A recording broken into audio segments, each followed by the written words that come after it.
Dalam 3 tahun ini, Presiden Joko Widodo dan Wakil Presiden Ma'ruf Amin berhasil melakukan capaian-capaian di berbagai bidang. Kominfo mengambil peranan penting dalam akselerasi transformasi digital dengan memperluas jaringan internet di wilayah 3T, terdepan, terluar, dan tertinggal.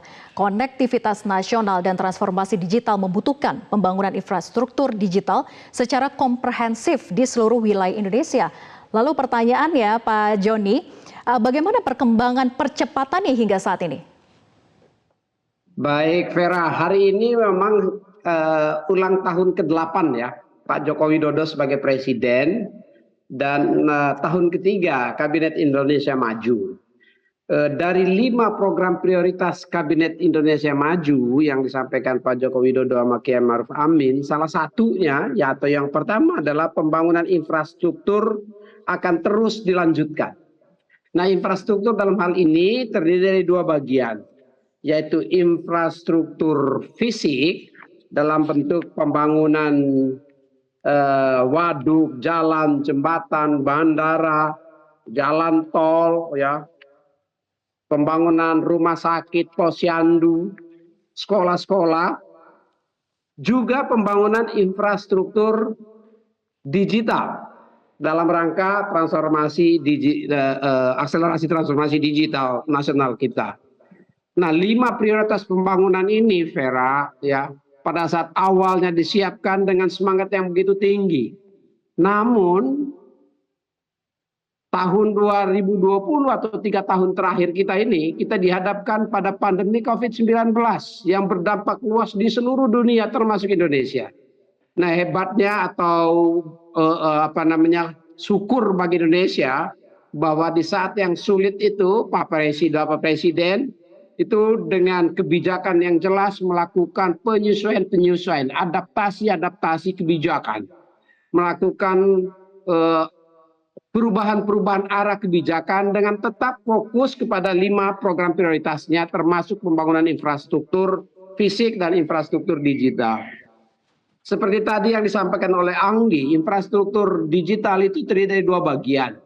Infrastruktur hulu yaitu fiber optik, microwave link, satelit, ya, dan base transceiver station. Sedangkan infrastruktur hilir digital itu berupa pusat-pusat data, ya. Kita sedang merencanakan pembangunan pusat data di 4 kota dan saya harapkan mudah-mudahan di minggu pertama bulan November bulan depan, ya, peletakan batu pertama untuk pusat data pemerintah pertama Tier 4 standar global yang paling tinggi, ya, pusat data bisa segera kita mulai pembangunannya. Nah, pembangunan infrastruktur kita tentu tidak saja diserahkan kepada operator seluler dan operator jaringan yang mempunyai tugas pembangunan infrastruktur. Ya, tetapi juga pemerintah, Pak Jokowi memberikan arahan agar terlibat secara aktif melalui bauran pembiayaan untuk membantu membangun di wilayah-wilayah yang selama ini belum atau tidak dibangun oleh operator seluler, secara khusus di wilayah 3T. Nah, di wilayah 3T saat ini yang sedang dilaksanakan pembangunannya yaitu saat ini 2. Yang pertama membangun base transceiver station di wilayah 3T seperti data-data yang disampaikan tadi. Kita harapkan nanti 9.000 ini bisa selesai di akhir tahun 2024. Dan di saat yang bersamaan operator seluler menyelesaikan wilayah-wilayah atau desa-desa yang masih blank spot di wilayah-wilayah komersial. Itu ada 3.435 desa itu yang saat ini juga sedang dibangun, jadi secara simultan. Yang kedua, menyiapkan puluhan ribu akses internet untuk fasilitas publik. Ya, fasilitas publik diantaranya apa? Puskesmas, fasilitas layanan kesehatan, kantor-kantor desa, sekolah-sekolah, dan lain-lain pemerintahan lainnya. Itu setiap tahun disediakan akses internet puluhan ribu saat ini yang memungkinkan kita bisa menjalankan transformasi digital di sektor pemerintahan atau electronic government. Saat ini menurut hasil laporan atau report dari PBB, ya, Indonesia itu sudah naik 11 peringkat. Ya, naik 11 peringkat Electronic Government Development Index. Tahun 2020 yang lalu posisi Indonesia itu 88.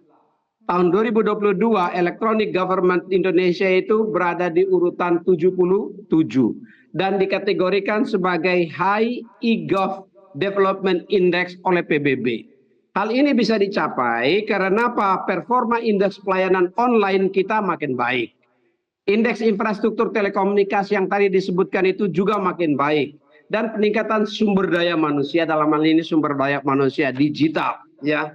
Nah, ini tentu tidak mudah di saat di mana ekonomi dunia sedang mengalami tantangan, ada inflasi, ancaman stagflasi, bahkan kontraksi ekonomi.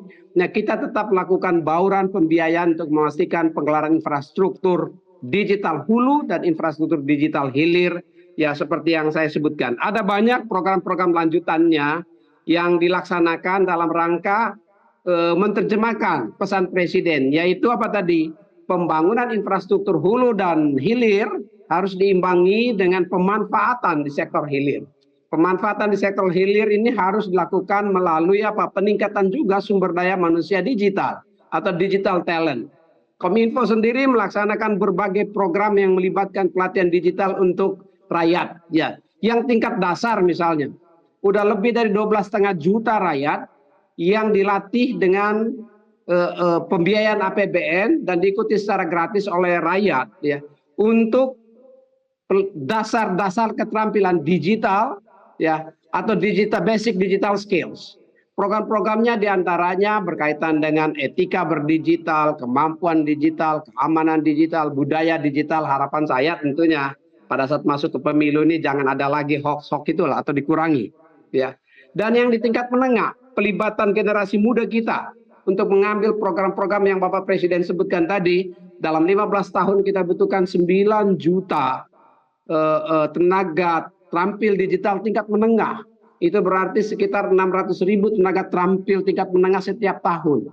Ya, tahun 2021 atau selama tahun ketiga pemerintahan Pak Joko Widodo ini, pelatihan terhadap 200.000 intermediate skills, digital intermediate skills kepada generasi milenial dan generasi muda kita di seluruh Indonesia, gratis juga.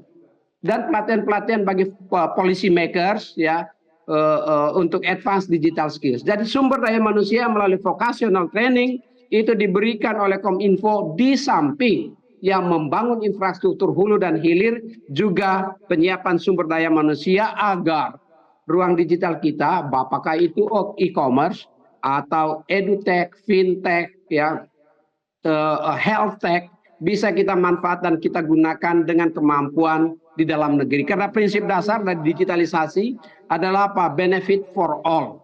Semua yang terlibat di situ harus bisa mendapat manfaatnya. Itulah yang kita terjemahkan di dalam program-program Kominfo diantaranya. Ya, secara konkret kira-kira demikian, Vera. Baik. Baik, Bang Joni, tadi ada beberapa hal yang tentunya juga kami highlight begitu ya, terkait dengan komitmen pemerintah di mana menjadikan prioritas nasional, yaitu percepatan digitalisasi baik dari segi infrastrukturnya maupun juga bagaimana menyiapkan manusia-manusia digitalnya begitu ya. Dan outputnya yang diharapkan adalah nanti ke depannya selain dari sisi e-government, kemudian juga dari sisi ekonomi digital. Nah, kita akan bahas lebih lanjut juga terkait dengan bagaimana digital economy working group yang sudah dibahas, bagaimana outputnya dan implementasinya. Usai jeda, tetap bersama kami di Presiden Corner.